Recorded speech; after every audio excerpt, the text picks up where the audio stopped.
Student, इससे पहले हमने पोटेंशियल एनर्जी की डिफरेंट टाइप को डिस्कस किया था। आज हम काइनेटिक एनर्जी की डिफरेंट टाइप को स्टडी करेंगे। नंबर 1 हमें टाइप दी हुई है रेडिएटेड एनर्जी। अब रेडिएटेड एनर्जी जो है वो क्या होती है? वर्ड रेडिएटेड जो है वो रेडिएशन से निकला है, मीन्स कि ये ऐसी एनर्जी होगी जो रेडिएशंस की फॉर्म में होगी। किसी भी बॉडी से या किसी भी ऑब्जेक्ट से जो रेडिएशंस रेडिएट हो रही होती हैं, निकल रही होती हैं, ये क्या कहलाएंगी? रेडिएटेड एनर्जी कहलाएंगी। मीन्स के रेडिएटेड एनर्जी वो एनर्जी है जो रेडिएशंस की फॉर्म में किसी बॉडी से रेडिएट होती है। या हम क्या कह सकते हैं कि radiated energy is the energy carried as moving electromagnetic waves. Radiated energy वो एनर्जी है जो इलेक्ट्रोमैग्नेटिक वेव्स के साथ मूव करेंगी। अब ये वेव्स क्या है? वेव जो है असल में क्या है? डिस्टर्बेंस है generating in a medium. Wave जो है एक डिस्टर्बेंस है जो हम मीडियम में जनरेट करते हैं। व्हेन अ डिस्टर्बेंस मतलब कि energy travel from one point to another point with no transport of particles. मतलब जब हम ये डिस्टर्बेंस जो है जब हम किसी मीडियम में जनरेट करते हैं तो ये एक पॉइंट से दूसरे पॉइंट में ट्रैवल करती है, लेकिन इसमें पार्टिकल्स जो है वो मूव नहीं करते। फॉर एग्जाम्पल मैंने क्या किया, एक स्ट्रिंग ली है, ठीक है। स्ट्रिंग जो है मेरे पास मीडियम है, स्ट्रिंग ली है। इस स्ट्रिंग को या इस मैंने सपोज करें एक रोप ले लिया है। इस रोप को हमने क्या किया? इस रोप को हमने जर्क दिया। जैसे ही मैं इसको जर्क दूंगी तो इसमें क्या प्रोड्यूस होंगी? वेव्स प्रोड्यूस होंगी या इसमें डिस्टर्बेंस प्रोड्यूस होंगी। और इस स्ट्रिंग की जो शेप है वो किस तरह से हो जाएगी? इस तरह से हो जाएगी। फिर कुछ टाइम बाद में देखूंगी तो ये जो डिस्टर्बेंस थी ये ट्रांसफ़र हो जाएगी आगे की तरफ, और ये जो रस्सी होगी ये किस तरह से हो जाएगी?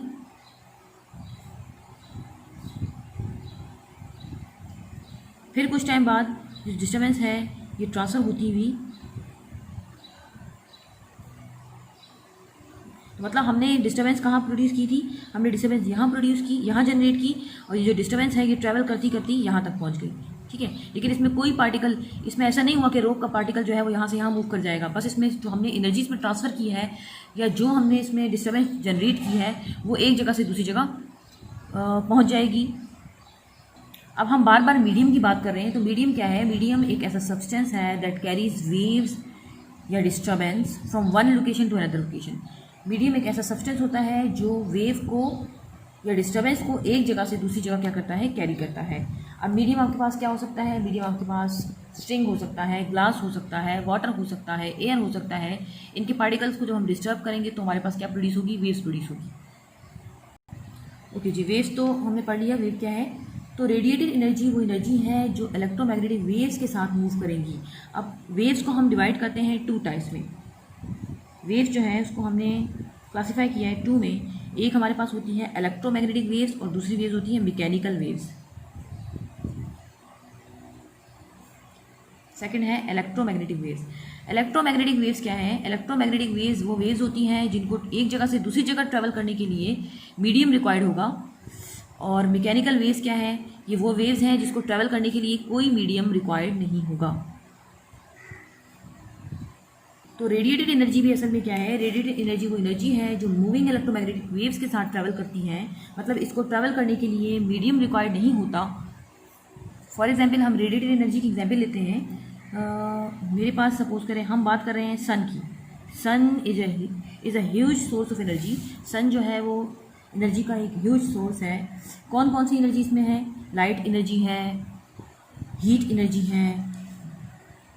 अब सन एक लाइट एनर्जी को और हीट एनर्जी को रेडिएट करेगा, किसकी फॉर्म में? रेडिएशंस की फॉर्म में रेडिएट करता है। अब देखिए ये हमारे पास सन है। सन क्या करता है? रेडिएशंस रिलीज करता है। और ये हमारी हो गई अर्थ।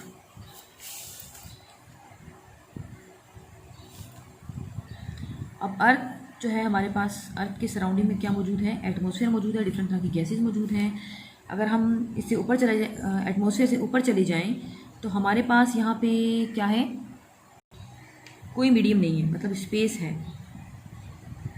अब अगर हम बात करें तो सन जो है हमारे पास ये लाइट एनर्जी को और हीट एनर्जी को अर्थ तक पहुँचाता है। अब देखिए हमारे पास यहाँ तो कोई मीडियम प्रेजेंट नहीं है, यहाँ तो स्पेस है। तो सन जो है इस लाइट रेस को और हीट जो एनर्जी है उसको अर्थ तक पहुँचाता है। तो इस तरह से हम कह सकते हैं कि जो सन की जो रेज आ रही हैं, जो रेडिएशन आ रही हैं अर्थ तक, वो भी क्या है? विदाउट मीडियम हमारी अर्थ तक पहुंचती है। तो हम ये कह सकते हैं कि जो रेडिएशंस हैं जो सन से रिलीज़ हो रही हैं वो क्या है, हमारे पास एक तरह से इलेक्ट्रोमैग्नेटिक वेव्स हैं, जिसको ट्रैवल करने के लिए, जिसको अर्थ तक पहुंचने के लिए कोई मीडियम रिक्वायर्ड नहीं होगा। ओके जी, अब हम बात करते हैं कि जो रेडिएटेड एनर्जी है ये कहाँ कहाँ यूज़ होती है। फॉर एग्जांपल हम जो है ऑनलाइन गेम खेलते हैं अपने मोबाइल्स पर, अपने कंप्यूटर्स पर, या हम जो है वो फ़ोन पे बात कर रहे होते हैं, या हम जो है वो किसी दूसरे कंट्री में जो है वो मैच हो रहा है, क्रिकेट मैच हो रहा है, और वो हम अपनी कंट्री में बैठ के जो है आराम से अपने घर बैठ के जो है वो सुन लेते हैं। तो इस तरह ये किस तरह से होता है, जहाँ पे ये मैच हो रहा होता है वहाँ पे हमारे पास क्या लगे होते हैं, वहाँ पे ट्रांसमीटर लगे होते हैं। ये जो ट्रांसमीटर होते हैं ये इन्फॉर्मेशन को कैमरा के ज़रिए कलेक्ट करते हैं और इस इलेक्ट्रोमैग्नेटिक वेव्स के ऊपर इस इन्फॉर्मेशन को सुपर इम्पोज करवाया जाता है। इस फिनोमिना को हम बोलते हैं मॉड्यूलेशन। और फिर जब इस ट्रांसमीटर के ज़रिए इस इलेक्ट्रोमैग्नेटिक वेव्स को रेडिएट किया जाता है एटमॉस्फेयर में, तो हमारे घरों में पुराने ज़माने में क्या होता था कि एंटीना का ज़्यादा यूज़ होता था, तो एंटीना लगे होते हैं। इस एंटीना को हम एरियल्स भी कहते हैं। तो वह एंटीना जो है वो इस इंफॉर्मेशन को कलेक्ट करेगा और क्या करता है, और फिर इसको डीमोडुलेट करता है, डीमोडुलेट किया जाता है। फिर वो जो हमारे पास इंफॉर्मेशन होती है वो टीवी स्क्रीन पे डिस्प्ले होती है। फिर इस तरह से वो टीवी स्क्रीन पे डिस्प्ले होती है और हम अपना मैच या जो भी हम देखना चाहते हैं वो हम देख लेते हैं। ओके जी, तो हमारे पास जो रेडिएटेड एनर्जी है वो उसको हम डिफरेंट पर्पसेस के लिए यूज़ कर सकते हैं। अगर हम बात करें रेडियो वेव्स की या लाइट की, तो लाइट भी जो है वो क्या है, एक तरह की इलेक्ट्रोमैग्नेटिक वेव्स हैं जो ट्रैवल करती हैं किस विदाउट मीडियम, एक जगह से दूसरी जगह ट्रैवल कर जाएंगी। ओके, ये तो हमारे पास था रेडिएटेड एनर्जी। इसके बाद हम पढ़ेंगे साउंड एनर्जी कि साउंड एनर्जी क्या होती है। साउंड क्या है, साउंड इज़ अ वाइब्रेशन या sound is a form of energy associated with vibration. जब वाइब्रेशन प्रोड्यूस होती है तो साउंड एनर्जी क्या होती है, एक जगह से दूसरी जगह ट्रैवल करती है। तो साउंड भी क्या है, वो एक एनर्जी की फॉर्म है that is associated with vibration. और वाइब्रेशन क्या है, वाइब्रेशन कहते हैं हम टू एंड फ्रो मोशन को, टू एंड फ्रो मोशन को।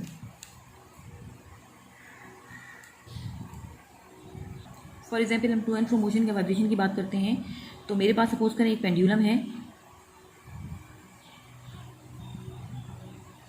ये पेंडुलम जो है अपनी इक्विलिब्रियम स्टेट में है या अपनी मीन पोजीशन पे है। इस पेंडुलम को हमने क्या किया, डिस्टर्ब किया। मैं इसको डिस्टर्ब करूँगी, किस तरह से डिस्टर्ब करूँगी, इस पेंडुलम को मैं यहाँ तक ले आऊँगी। जैसे ही मैं इस पेंडुलम को यहाँ तक लेकर आई, फिर मैंने अपने पेंडुलम को जो है वो रिलीज़ कर दिया। जैसे मैं रिलीज़ करूँगी तो पेंडुलम अपनी मीन पोजीशन को अटेंड करने के लिए मूव करेगा यहाँ पे, लेकिन ये अपनी मीन पोजीशन पे नहीं रुकेगा ड्यू टू इनर्शिया, और क्या करेगा, आगे मूव कर जाएगा, यहाँ तक आ जाएगा। इसके बाद दोबारा से जब ये अपनी मीन पोजीशन को अटेंड करना चाहेगा तो ये यहाँ तक पहुँचेगा और फिर जो है अपनी मीन पोजीशन को ड्यू टू इनर्शिया अपनी मीन पोजीशन को पास करता हुआ आगे मूव कर जाएगा। तो जब ये पेंडुलम यहाँ से इसने यहाँ तक मूव किया है, ये हमारे पास कहलाएगी वाइब्रेशन, या इसको कहते हैं हम ऑसिलेटरी मोशन। तो साउंड भी एक्चुअली क्या है, साउंड भी एक तरह की वाइब्रेशन है, या sound is a form of energy that is associated with vibration. Sound जो है कब बनती है, sound are made whenever a force makes an object vibrate. जब हम किसी बॉडी पर फोर्स अप्लाई करते हैं और वो जब बॉडी वाइब्रेट करेगी तो साउंड प्रोड्यूस होती है या साउंड एनर्जी प्रोड्यूस होती है। और ये जो साउंड वेव्स हैं एक्चुअली ये हमारे पास क्या है, लॉन्गिट्यूडनल वेव्स हैं। अच्छा, लॉन्गिट्यूडनल वेव्स क्या होती हैं, अब देखिए हमने बात की थी वेव्स की टू टाइप्स की, कि वेव्स एक मैकेनिकल वेव्स होती हैं और दूसरी इलेक्ट्रोमैग्नेटिक वेव्स होती हैं। अब इस मैकेनिकल वेव्स को हम जो है वो डिवाइड करते हैं मज़ीद टू में। मैकेनिकल वेव्स को हमने मज़ीद टू में डिवाइड किया है। एक हमारे पास होती है लॉन्गिट्यूडनल वेव्स और सेकंड हमारे पास है ट्रांसवर्सल वेव्स। लॉन्गिट्यूडनल वेव्स हम यहाँ पढ़ेंगे, ट्रांसवर्सल वेव्स आप हायर क्लासेस में स्टडी करेंगे वेव्स। तो साउंड वेव्स भी हैं, साउंड वेव्स भी एक तरह की लॉन्गिट्यूडनल वेव्स हैं, ट्रांसवर्सल वेव्स। अब लॉन्गिट्यूडनल वेव्स क्या होती हैं, लॉन्गिट्यूडनल वेव्स वो वेव्स होती हैं जो कंप्रेशन और रेयरफैक्शन का फिनोमिना परफॉर्म करती हैं। जो कंप्रेशन एंड रेयरफैक्शन का फिनोमिना परफॉर्म करेगी वो हमारे पास लॉन्गिट्यूडनल वेव्स होंगी। साउंड वेव्स भी क्या है हमारे पास, लॉन्गिट्यूडनल वेव्स हैं। अब कंप्रेशन एंड रेयरफैक्शन क्या होता है, अब कंप्रेशन एंड रेयरफैक्शन की बात करते हैं। सपोज करें हम यहाँ पे एग्जाम्पल ले लेते हैं बॉय की। सपोज करें ये बॉय है, इस बॉय ने जो है वो कुछ बोला, मतलब इसने क्या प्रोड्यूस की, साउंड प्रोड्यूस की। तो साउंड क्या है हमारे पास, sound is a form of energy, sound एक एनर्जी की फॉर्म है। जब ये कुछ बोलेगा तो इसने एनर्जी ट्रांसफ़र की किसमें, हमारे सराउंडिंग में। और सराउंडिंग में क्या प्रेजेंट है हमारे पास, सराउंडिंग में एयर मौजूद है, ठीक है, गैसेज है हमारे पास, गैसेज जो है वो पार्टिकल्स से मिलकर बनी है। जैसे ये एनर्जी यहाँ पे ट्रांसफ़र करेगी तो हमारे पास सराउंडिंग में एयर पार्टिकल्स मौजूद है। ये एनर्जी जब इस पर ट्रांसफ़र करेगी तो जो साउंड पार्टिकल्स, जो एयर के पार्टिकल्स होंगे वो क्या हो जाएंगे, कंप्रेस हो जाएंगे और क्या हो जाएंगे, करीब करीब आ जाएंगे। अब नेचर का फिनोमिना है जहाँ पर चीज़ हायर कंसनट्रेशन में होती है वो हायर कंसनट्रेशन से लो कंसनट्रेशन की तरफ मूव करेगी। तो यहाँ पे एयर पार्टिकल्स क्या होंगे, ज़्यादा होंगे, ये हायर से लो की तरफ मूव करेगी और क्या यहाँ आ जाएगी, बिल्कुल इस तरह। फिर जो है ये जहाँ पे हायर हो गए वहाँ से फिर ये लो की तरफ मूव करेगी और ये होता होता दूसरे बंदे के एयर तक पहुँचेगा और फिर इस तरह जो है वो क्या करेगा, उसके एयर ड्रम को वाइब्रेट करेगी ये एनर्जी। और इस तरह से जो भी फिनोमिना हमारे पास साउंड सुनने का होता है उसके एयर में होगा और वो जिस भी तरह की साउंड होगी वो सुन सकेगा। तो वो जगह जहाँ पर जो पार्टिकल्स हैं वो करीब करीब हैं, मतलब कंप्रेस हो रहे हैं, वो जगह हमारे पास कहलाती है कंप्रेशन। जहाँ पे पार्टिकल्स जो है वो दूर दूर हैं वो कहलाएगा हमारे पास रेयरफेक्शन।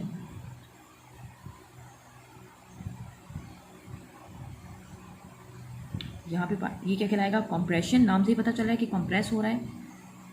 और ये क्या है हमारे पास, रेयरफेक्शन। तो साउंड वेव्स भी जो है ये लॉन्गिट्यूडनल वेव्स हैं जो कंप्रेशन और रेयरफेक्शन का फिनोमेना परफॉर्म करती हैं। ओके स्टूडेंट्स, हमने बात की कि जो साउंड वेव्स है वो क्या है, वो जब हम किसी बॉडी पर फोर्स अप्लाई करते हैं उसमें वाइब्रेशन प्रोड्यूस होगी तो साउंड प्रोड्यूस होती है, ठीक है, साउंड सुनाई देती है। अब किस तरह, सपोज करें मैंने ये मार्कर लिया है, हमारी सराउंडिंग में क्या है, एयर पार्टिकल्स मौजूद हैं। अब इस मार्कर को जो है मैं यहाँ से यूँ लेकर आई, मतलब मैंने एक वाइब्रेशन कंप्लीट की, फिर यहाँ से यूँ लेकर आई, लेकिन आवाज़ तो प्रोड्यूस नहीं हो रही, साउंड प्रोड्यूस नहीं हो रही। क्यों प्रोड्यूस नहीं हो रही साउंड?